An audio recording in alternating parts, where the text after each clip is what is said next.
ọmọ Nàìjíríà wàhálà ti wà àjẹngbọ. Mo post fọ́tò kan àbí fídíò kan nìkan bóyá bí ọ̀sẹ̀ kan àbí bí 5 days ago tí mo kọ topic ẹ̀ pé Guduwe máa já ní May 29.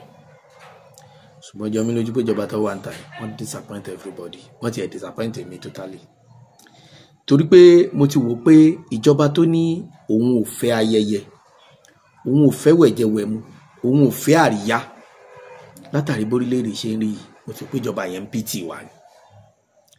Ìjọba tó sọ́mà àwọn ministers sí meeting pé àwọn làwọn fẹ́ fi ṣe May 29 kí kálukú wá jíṣẹ́ ìrújú ẹ̀, mo ti wò pé nǹkan rere gbọ́dọ̀ ti Késárì ibẹ̀ jáde.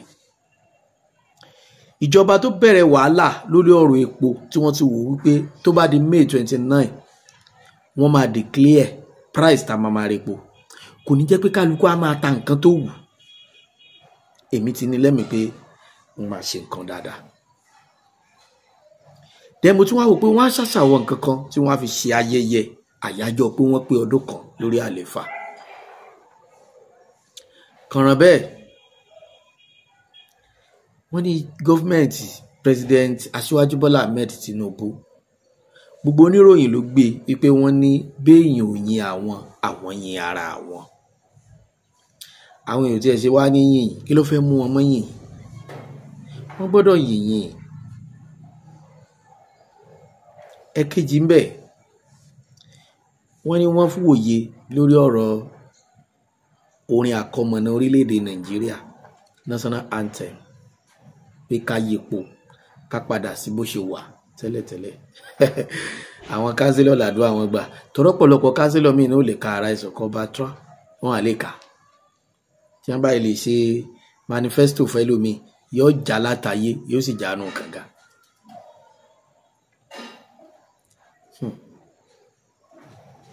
Ilé ń jó aṣiwèrè ńlá kọ́tà sì ń tọ́kàn lọ́rọ̀ wa.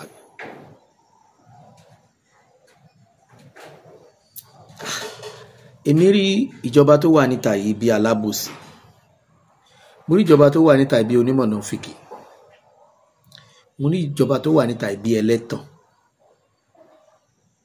Yes, because láti lè sọ pé okay o ẹ má ṣayẹyẹ ọjọ́ ìbí fún mi torí pé Nàìjíríà ò fararọ̀, ẹ má ṣe wẹ̀jẹwẹ̀mu fún ayẹyẹ ọdún kan lórí àlééfà torí pé Nàìjíríà ò fararọ̀.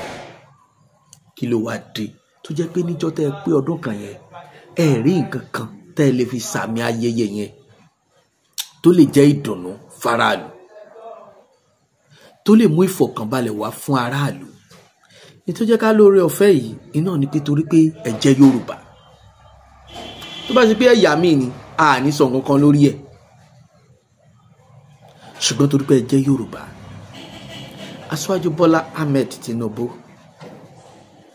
tẹ́yìn bá ṣe social media person, mo mọ̀ pé àwọn ẹbí yín wọ́n jẹ́ social media person, àwọn tó máa wà ń bẹ̀, àwọn followers yín àwọn kan máa wà ń bẹ̀ tó máa jẹ́ social media person.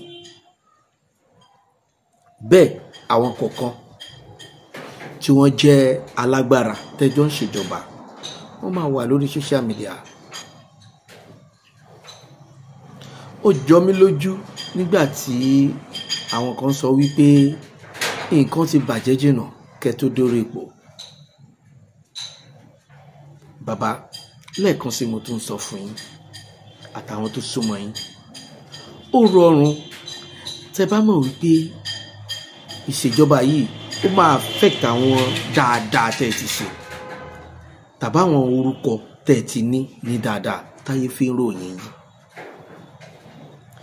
Nígbà yẹn Ọbásanjọ́ ẹ wà ní Lagos State Governor, ilẹ̀ control ń gbà yẹn, ẹ control ìjọba ìbílẹ̀, ayé kan sára sí yín. Eléyìí ló ṣokùnfà rẹ̀ táwọn kan fi ń rí yín bí aláṣeyọrí. Ẹ dẹ̀ wòye ọdún tí pátì yín tó ti fi ń rúlu Lagos State bọ̀. eléyìí jẹ́ káwọn èèyàn máa rí yín bí ẹni tó strong tó lè kojú ìṣòro Nàìjíríà.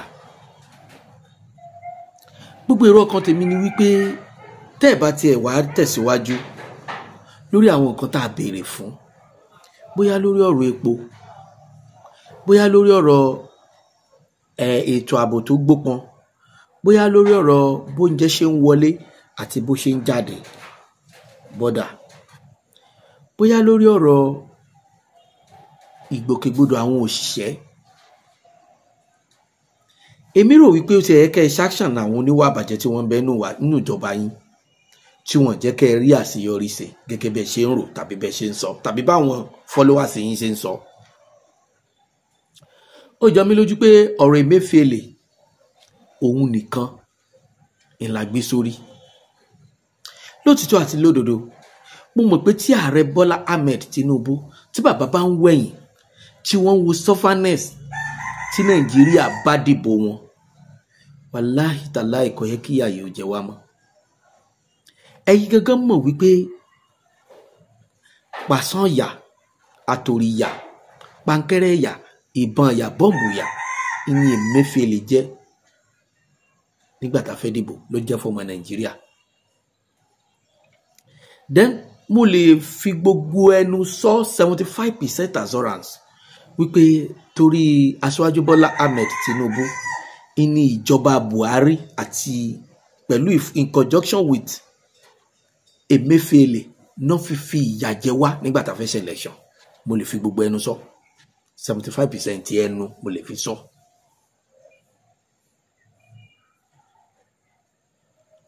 Ẹ wo nǹkan tá a face nígbà tí election bọ̀ lórí scarcity of cash, lórí problem epo. Ẹ wá sọ the anthem, ẹni wọ́n képo pamọ́, wọ́n kówó pamọ́, a máa dìbò, a máa wọlé. Sufferness yìí ẹlòmíì ò tí ì bọ́nú wàhálà yẹn dàárọ̀ yìí.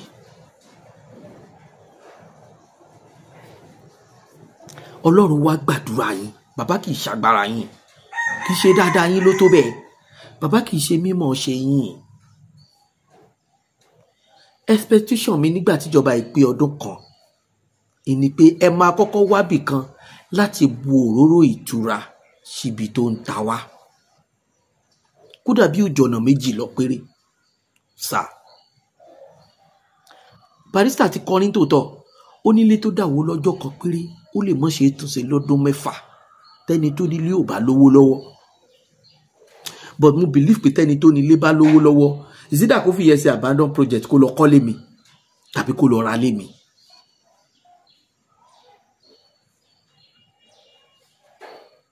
Tàbí kó tiẹ̀ wá kọ́ yẹn gangan láàrin oṣù kan. Ó ń bà mí lọ́kàn jẹ́, ó dẹ̀ ń bà mí lójú jẹ́ fún gbogbo ìran Yorùbá tó ń sọ pé ọdún kan wọn ò lè fi tó nǹkan tó bàjẹ́ yẹn ṣe.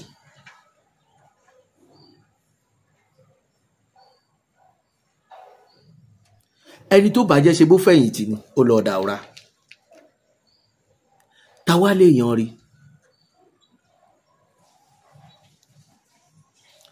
President Aremu Ọbásanjọ́ wọ́n jáde wọ́n sọ̀rọ̀, wọ́n níbi tọ́rọ̀ ìjọba yìí ti wọ́ wá ní subsidy tán lọ yọ kúrò lórí epo. Wọ́n á ní normal ó yẹ kán yọ o pé torí pé ó wà nínú agenda tó yẹ kí Nàìjíríà fi dáa, ṣùgbọ́n náà tí wọ́n gbé gbà wọ́n lọ́nà tó wrong ni. Àṣírẹ́kù ẹ̀tàrù ìtamùdù ń kọfẹ́. Àìsà nǹkan kan ò tí yé mi. Ṣé subsidy ló jẹ́ kí gbogbo ilé ayé wọn báyìí ni àbí nǹkan míì tó wà bẹ́ẹ̀? Kò sẹ́ni kankan tí ò promise pé òun fẹ́ ṣe dáadáa, kò sẹ́ni kankan tí ò kì í gbèrò rere pé òun fẹ́ ṣe dáadáa nínú ayé. Ṣùgbọ́n tí Yorùbá ti máa listen sí mọ́ra àwọn audience, because kì í ṣe pé gbogbo àwọn ìgbìmọ̀ aṣòfin ilé ìgbìmọ̀ aṣòfin kékeré, ilé ìgbìmọ̀ aṣòfin àgbà, kì í ṣe pé gbogbo wọn ń ló lọ ṣiṣẹ́ fún wa. Kì í ṣe pé gbogbo wọn ni wọ́n lọ jìyà nítorí tiwa, kì í ṣe pé torí tiwa ni gbogbo wọn ṣe ń ṣèpàdé. Mo sọ kinní kan níparí fídíò mi tí mo ṣe, bọ̀ mi ò sọ délẹ̀, ó dà pé àkókò ní fún mi láti sọ délẹ̀. Wípé bàbá, tẹ́ bá mọ̀ pé gbogbo àwọn nǹkan yìí kò rọrùn fún yín láti ṣe, ó bẹ́tà kẹ́ ẹ, mi ò wá sọ bó ṣe fẹ́ sọ́nsìn, pé ó bẹ́tà kẹ́ ẹ ka lẹ́tà táwọn Yorùbá nation tán kọ sí yín, kẹ́ ẹ find the solution lórí ẹ̀.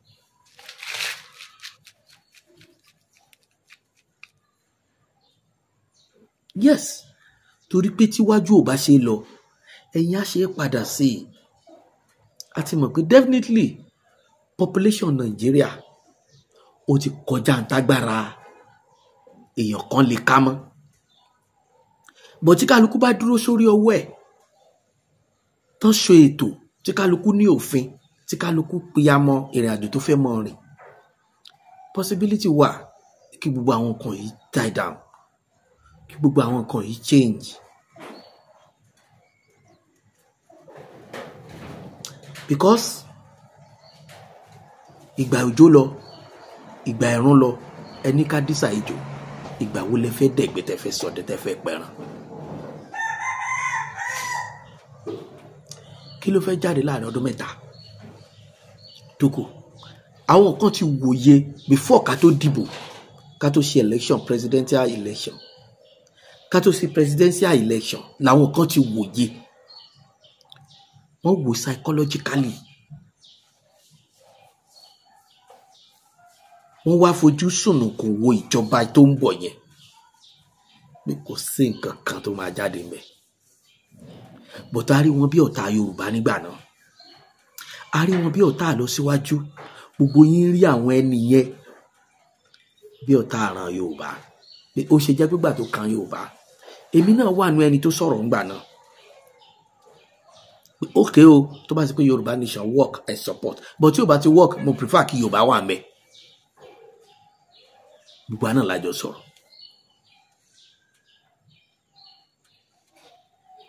But tó wà nílẹ̀ yìí, ó ti hàn glaring wípé kíní yẹn ti bọ̀ ti kọjá tó ṣe. Because kò sí improvement kankan. Ẹnìkan wá sọ pé ẹni tí ò bá jìyà ò lè jọrọ̀. Eléyìí tá à ń jẹ bọ̀ látijọ́ yìí gangan náà tẹ́lẹ̀. Ṣebí àdéhùn pé ẹ jìyà kẹ́ lè bá jọrọ̀ náà ni. Níjọ́ wo la wá jọrọ̀? Ìgbà tẹ́ ẹ dá wa padà ní ìsinsí kọ́mọ alápò tàtijọ́ tẹ́ ní wọn gbọ́dọ̀ kókó stay wo lẹ̀ yìí mọ́. Because ní tí wọ́n rẹ̀ náà nù pé ká má lo national anthem tẹ́lẹ̀. National anthem tá à ń lò tẹ́lẹ̀ náà só ṣiṣẹ́ fún lára yín ni. Kò ṣiṣẹ́ lára gọ́ọ̀mẹ̀ntì yìí, kò ṣiṣẹ́ lára àwọn ọmọ Nàìjíríà.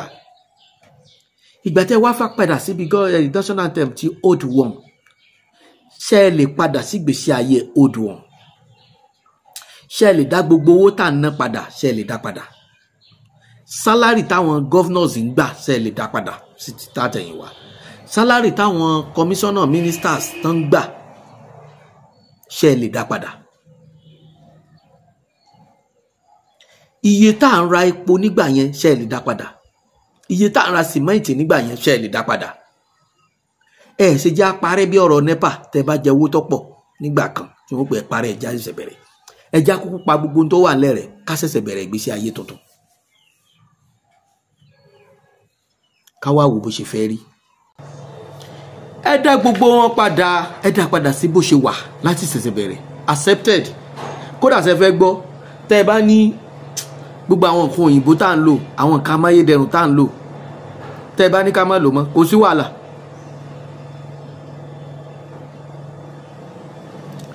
Because èmi ò mọ excuse tẹ́ give náà ṣe fi sọ pé national anthem ló tó important nìyẹn.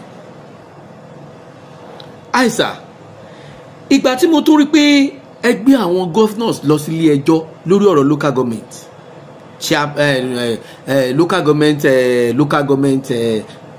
àwọn tìlú, excuse tẹ́ give pé àwọn people yìí súnmọ́ aráàlú. Everybody rí pé any point torí pé nǹkan tẹ́ bá ṣe tó bá dà á máa sọ eléyìí tẹ́ bá ṣe tó kù díẹ̀ kàtó náà tá bá pè yín ṣàkíyèsí ẹ má fẹ́ gbé ojú kan wo bẹ̀sà. because bóyá àwọn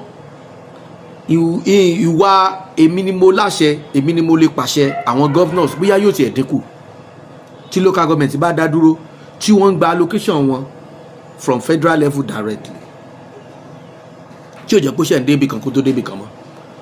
àwọn alága náà lè sọ̀rọ̀ this time around o torí wọ́n mọ̀ pàbẹ́ state governor làwọn wà governor ló yàn wọ́n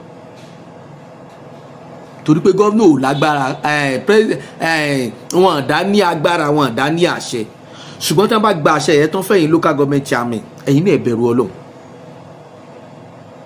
kó mọ̀ di pé gbà yẹn la gbá kan ò ní wọ̀ yín dìmọ́ ṣùgbọ́n ẹ̀yin sún méjì lé náà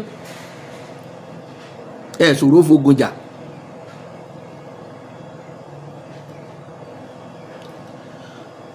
àkókò yìí ilé mi rò pé ó yẹ kẹ́yìn governors pàápàá jùlọ ẹ̀yin governor ilẹ̀ Yorùbá àkókò yìí lè mi rò wípé ó yẹ kẹ́nu yín ó kò láti jà fún wa àkókò yìí lè mi rò wípé àkókò yìí ló yẹ kẹ́ ẹ pass many things lé ìgbìmọ̀ asòfin kẹ́ ẹ jẹ́ kí wọ́n mọ̀ pé wọ́n kàn ń ṣiṣẹ́ wọ́n ṣiṣẹ́ kankan wọ́n kàn ń gbowó ni. kí ló dé tó fi jẹ́ pé tẹ́ ẹ bá lo òfin kan tẹ́ ẹ bá ti mọ̀ pé kò pé yín ojú ẹsẹ̀ lẹ́ máa sáré gbé lọ lẹ́ máa sáré lọ tún dá òfin yẹn lẹ́ máa tún lọ sáré tún yẹ̀ wò.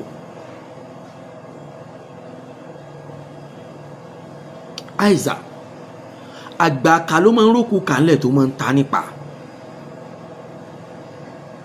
tó bá ṣe pé Emefiele ilẹ̀ fi máa ṣe sacrifice torílẹ̀-èdè Nàìjíríà ó fi padà sípò tó yẹ kó wà ẹ fi ṣe èmi ò ní kẹ́ ẹ pa o ṣùgbọ́n tó bá ṣe pé gbogbo owó tẹ̀ ń dárúkọ yìí gbogbo pé ó lóun fi 10 naira òun fi tún 5 naira ṣe ó fi 100 naira ó fi lọ tún 10 naira ṣe ó fi 1000 naira ó fi tún 100 naira ṣe ó fi produce 100 naira àbí kí ni tó máa millions tán fi tún kí ni tó máa billions tán fi tún million naira ṣe tó bá ṣe pé bí wàhálà ti wà nù tó bá ṣe pé gbogbo ń tẹ́ ẹ gbà lọ́wọ́ ẹ̀ àti gbogbo properties ẹ̀ tó fi èrú kójọ tó fi ìyà jẹ wá tó fi kójọ tó bá ṣe pé náà lẹ́gbàá tẹ́ fi tún Nàìjíríà ṣe ẹ má jẹ́jọ́ yìí ogun ẹjọ́ yìí ń wọ́nlẹ̀ ẹjọ́ yìí ń pẹ́ Your Excellency sà gbogbo ọjọ́ tẹ́ bá ti ń gbèrò pé ẹ fẹ́ máa fowó kówó òṣìṣẹ́ ẹ fẹ́ dùn òṣìṣẹ́ nínú wàhálà ẹ̀ fi ń ba iye wa jẹ ni mo lè dọ̀tẹ́ yìí òṣìṣẹ́ o pẹ̀lú àwọn nǹkan yìí ṣùgbọ́n yìí gangan ti mọ̀ wípé ní tó bá fi mú wọn tí wọ́n bá fi 1 naira tí wọ́n bá lè fi kún sálárì òṣìṣẹ́ ó di dandan wọ́n fi 20 naira kún gbogbo tẹ́ fowó yẹn rà gbogbo tẹ́ ń kójọ yìí àti tẹ́ ń rà yìí sẹ́rí pàdánwò ní padà jẹ́ kí ló dé tẹ́ kúkú ṣe rọrùn fáwọn pípò yìí kó jẹ́ pé táṣẹ́rẹ́ ń sọ pé tán bá ń rí gbà yóò mọ̀ tó wọ́n ra nǹkan tí ó mọ̀ mú dùn wá fún wọn. ẹ̀ ń nà wá ẹ̀dẹ̀ ń sọ pé ká má ké so possible ìfọ̀kànbalẹ̀ kankan ò sí fáwọn àgbẹ̀ débi pé oúnjẹ yóò pọ̀ débi pé àmọ́ oúnjẹ jẹ bó ṣe ká máa jẹ gbogbo ẹ̀yin tẹ́ ẹ bá bàbá campaign níbo ni gbogbo yín wà gbogbo ẹ̀yin tẹ́ ẹ pariwo bàbá yìí tẹ́ ẹ pariwo Tinubu níbo ni gbogbo yín wà lásìkò yìí fítà ni ọmọdé á mọ̀ pé yà ń jọ pọ̀lọpọ̀ fítà tẹ́ fi ṣe fídíò tẹ́ fi ya fọ́tò ó ní ọmọdé á mọ̀ pé yà ń jẹ wá. mo tiẹ̀ tún gbọ́ pé àwọn òyìnbó fẹ́ wá dálé ìwé kan sílẹ̀ wọ́n ní primary school wọ́n mọ̀ san 40 million naira per year. irú àṣà wo ni wọ́n ń bọ̀ wá kọ́ wa kí lóyìnbó ń gbé bọ̀ kí ni wọ́n fẹ́ máa kọ́ nírú iléèwé yẹn. President Tinubu Minister for Education ẹ máa kíyèsára ibi tá a dé yìí òyìnbó ló bá wa débẹ̀ ibi tí Nàìjíríà bàjẹ́ dé lónìí òyìnbó ló bá yé wa jẹ́ débẹ̀ torí àwọn nǹkan kọ̀ọ̀kan tá à ń kọ́pì lára wọn tó dẹ̀ pé bọ́dọ̀ wọn ṣe rí ọ̀dọ̀ tiwa ò rí bẹ́ẹ̀ tí o pa àdánwò ní gbogbo tá à ń kọ́pì àdánwò ni wọ́n ń gbé wá fún wa. America tó colonize Nàìjíríà ṣé gbígbé sí ayé wọn ṣe rí ni tiwa rí gbogbo àwọn nǹkan tán compulsory fún wa tá à ń lò lọ́dọ̀ wọn ẹ wo bí tí dọ́là bá Nàìjíríà dé. àbí sẹ́nu àdánwò tá à ń fèsì lónìí ṣé dọ́là ò sí mbẹ̀. ẹ wo many people tó jọ ọmọ Nàìjíríà tó ń fi dọ́là àsokò òwò tí pé wọn ní gbàdúrà kí dọ́là ò tiẹ̀ já wálẹ̀ láéláé. wọ́n máa gbàdúrà kí náírà dàbí ewé ẹ̀kọ́ lẹ́gbẹ̀ẹ́ dọ́là. ẹ wá wo ìṣòro tá a kojú.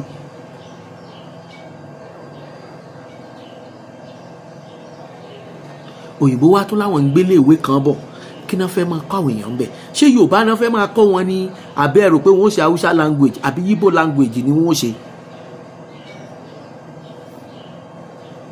ẹ̀dẹ̀ tó fẹ́ gbà wọ́n láyè wọ́n ti fi tọ́rọ́ kọ́bọ̀ wọ́n ti fi tù wá lójú wọ́n ti fa àwọn nǹkan àlùmọ́ọ́nì kékeré kan wọ́n fẹ́ fi tù Nàìjíríà lójú ṣé ń tọ́rọ̀ wá kàn nìyẹn. tó bá ṣe pé nǹkan tiwantiwa iná làbá máa lò tí ó pè wá tá a fi rí dẹrùn tá a fi rí fọkànbalẹ̀ nínú ayé ẹ bá wa produce ẹ bá wa provide ẹ sufferness yìí pọ̀. ọdún kan yín lórí àlééfà ọdún kan yín lórí àlééfà ọdún kan yín lórí àlééfà ó wá dàbí ẹgbẹ̀rún ọdún. ẹ wá rí nǹkan kan sọ lórí ọ̀rọ̀ epo ẹ rí nǹkan kan sọ lórí ọ̀rọ̀ security ẹ rí nǹkan kan sọ lórí ọ̀rọ̀ wọn owó lórí ọ̀rọ̀ wọn oúnjẹ. Aisa, your excellency sir, your excellency sir, tó bá dàbí ẹni pé ọ̀rọ̀ yóò bá lójútùú ẹ ka lẹ́tà táwọn bàbá Akíntóyè kọ sí yín ẹ dá èsì ayọ̀ padà. àsìkò yìí ni ọmọ Yorùbá lè gba èsì ayọ̀ lórí lẹ́tà yẹn because a ti wà fed up. Aisa, ẹ ka lẹ́tà yẹn ẹ já ẹ kà ẹ sọ ohun tẹ́ ẹ bá fẹ́ sọ lórí ẹ̀ because psychologically báwọn ará wájú ṣe ń wò àwa gan ti wò bẹ́ẹ̀ kò sí kẹ̀kẹ́ tí Nàìjíríà lè provide tó jẹun dáadáa.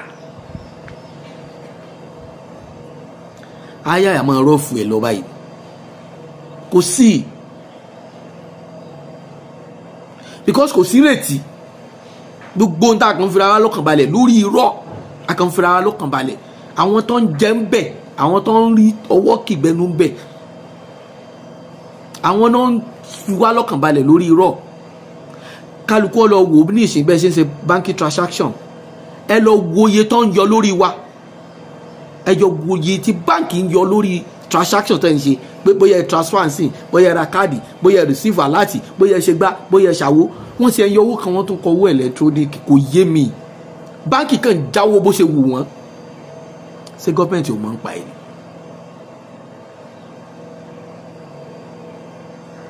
tó bá fi 1 million naira sákàǹtì rẹ nísìn tó bá transfer 500,000 tàbó transfer 200,000 tàbó receive àtẹnìkéní àtẹnìkejì tó bá ti dágo 12 òru ẹ lọ wà láti tẹ́ kọ́kọ́ gbà. ọ̀nà tó ń gbà jáwó nísìn bí ọ̀nà 6 ni táwa mọ kókó rẹ̀. kí wá láǹfààní tí báńkì ń ṣe wà ta la fẹ́ kọ́ lọ ké gbàjarè bá. ìjọba ló ti lọ jọyìn Àṣàkẹ́ yìí wọ́n ti gé wọn létí wọn gbọ́ nǹkan kan mọ́. Àìsà lẹ́ẹ̀kan sí ẹ já lẹ́tà owó yẹ ẹ̀ka ẹ já ẹ̀ka kẹ́ẹ̀fì sí ayọ̀ sí.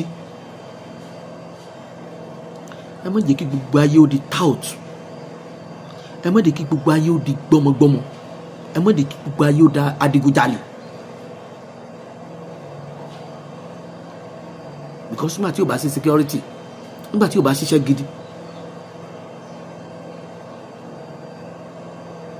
àwa ń bímọ sínú òṣì à ń bímọ sínú ìyà tíyàn tán bá bímọ tán bá fún ẹ̀kọ́ tó yẹ kán kọ́ tán bá tọ́ bó ṣe yẹ kán tọ́ báwo lọmọ yẹn ò ṣe ní dìdàkudà ẹ̀dẹ̀ ń sọ pé àwọn ọmọ yẹn ni best legacy of tomorrow báwo ni ẹ ṣe fẹ́ di legacy wa ní tomorrow legacy wo lẹ fẹ́ fún wọn.